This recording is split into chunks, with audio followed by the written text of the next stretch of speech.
Hello, children. You know, we have to start the chapter The Great Uprising of 1857, जिसको हिंदी में कहा जाता है 1857 की महान क्रांति। क्रांति यानी कि revolt. So it is the chapter the great uprising of 1857. Children, the British began controlling India after the Battle of Plassey in 1757. They controlled a major part of India till 1857.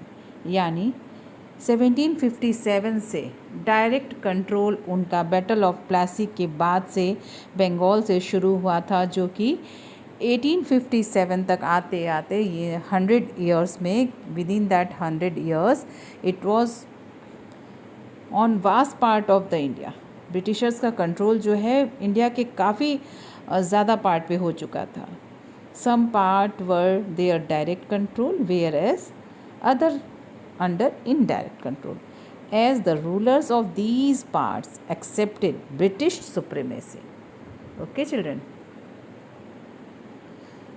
कुछ तो उनके डायरेक्ट कंट्रोल में थे जो war करके उन्होंने कर लिए थे, और कुछ उनके इनडायरेक्ट कंट्रोल में थे जिन्होंने ब्रिटिशर्स की आधीनता यानी कि उनकी सुप्रीमेसी एक्सेप्ट कर ली थी, है ना. That was subsidiary alliance system was, है ना.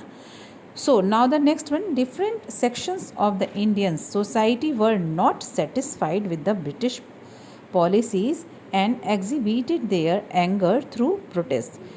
लेकिन अंदर ही अंदर लोगों के मन में बदले की आग जो है जल रही थी. तो क्या था, they were not satisfied with British policy, क्योंकि ये आपको पता होगा doctrine of lapse, subsidiary alliance and alleged misruled, इस सारी जो इलीगल पॉलिसी हम इसको कह सकते हैं, इसके थ्रू उन्होंने इंडिया के हर राज्य को अपने कंट्रोल में लेने की, अपने में मिलाने की कोशिश की थी. तो लोग उनकी पॉलिसी से संतुष्ट नहीं थे. तो क्या हुआ फिर, then what happened, I am telling you as a story.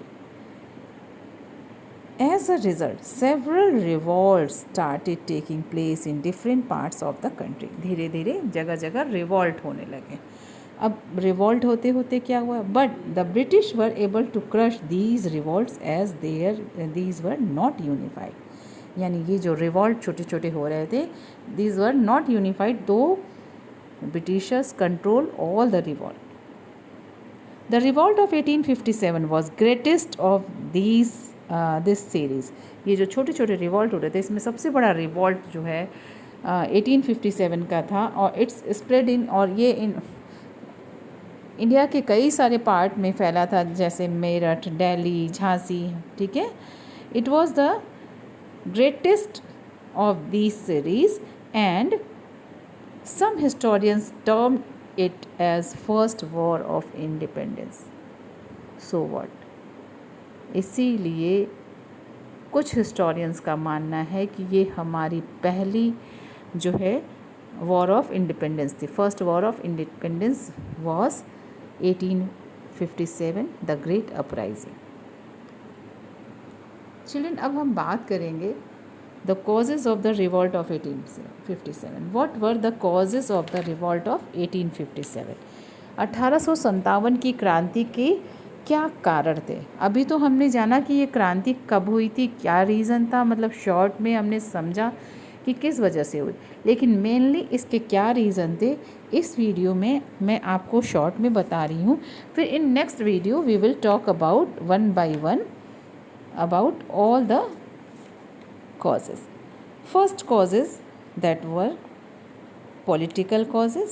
Okay, उसमें कौन कौन से आते हैं, subsidiary alliance and doctrine of lapse, उनकी जो पॉलिसी थी.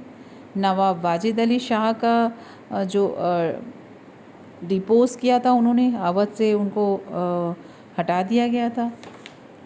Next is social and religious causes. Some are economic causes, military causes, immediate cause. Now we will talk about one by one. In this video we will talk about political causes.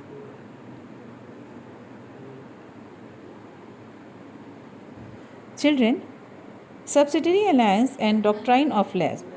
The British annexed the territories of many Indian rulers using subsidiary alliance and doctrine of lapse. आपको मैंने starting में ही बताया कि ये जो उनकी जो है इलीगल पॉलिसी थी, इसके थ्रू उन्होंने कई सारे जो रूलर्स हैं उनकी राज्य को हड़प लिया था।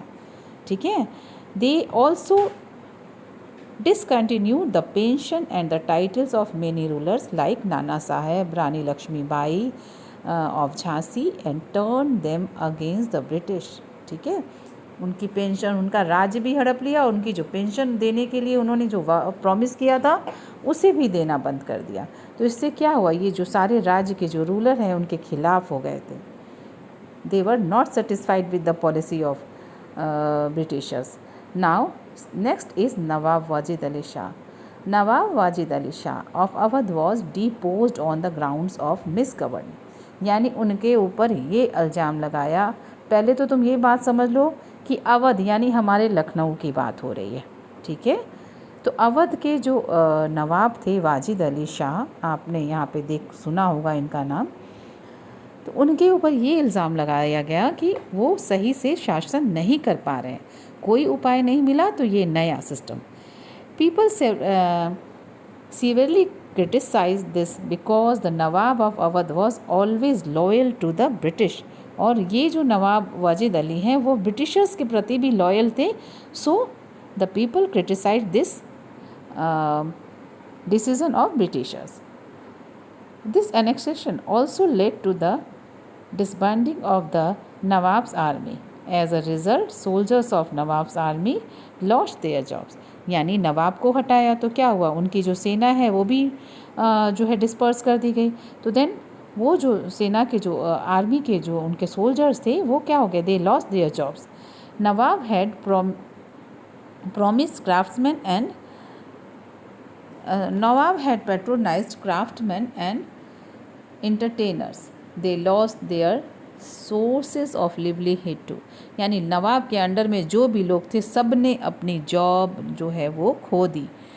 Now the aristocracy was robbed of their traditional privileges। The company used Awadh sepoys in conquering other parts of the India।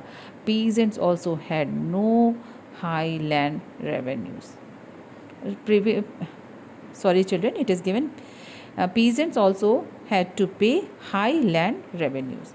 यानी कंपनी ने क्या किया, the company used Awadh's sepoys in the conquering other parts of the India.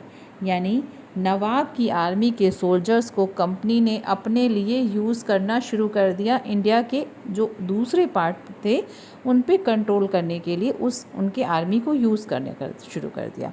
Second thing क्या किया, peasants पे क्या किया, ज़्यादा से ज़्यादा लगान लगा दिया। हैड टू पे high land revenue. Land revenue means लगान, यानी यहाँ के जो पीजेंट्स यानी जो किसान थे, फार्मर थे, उनको और भी ज़्यादा लगान पे करना पड़ता था। किसको, ब्रिटिशर्स को।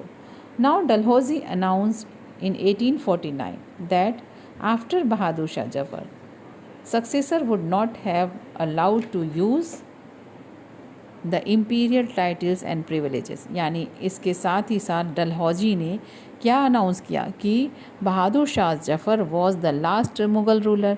तो उसके बाद के जो उसके सक्सेसर होंगे वो इम्पीरियल टाइटल और जो बादशाह की जो प्रिविलेजेस थी ना वो यूज़ नहीं कर पाएंगे।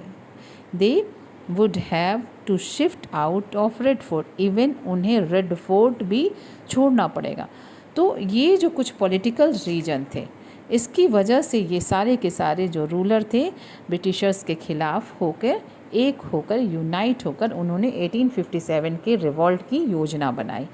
Now the last point is given in this point, moreover to put end the Mughal dynasty the British even remove the Mughal emperor's name from the coins minted by the company. अब क्या किया Britishers ने, क्योंकि rule Britishers के हाथ में हो गया तो कॉइन मिंटिंग यानी कि जो सिक्का जो है ब्रिटिशर्स ही निकालने लगे थे। अब हुआ क्या, उस सिक्के पर से उन्होंने बादशाह का नाम ही हटा दिया, मुग़ल एम्परर का जो नाम है वहाँ से हटा दिया। तो ये जो सारे जो ये पॉलिटिकल इश्यूज़ थे, इनकी वजह से ये सारे रूलर्स ब्रिटिशर्स से खफा थे। ठीक है। डिससेटिस्फाइड थे. So what the great uprising of 1857 was happened. Okay children, ये मेन कॉजेज थे. Okay, now I will tell you in next video the next cause, that is social and religious causes. Okay, thank you children.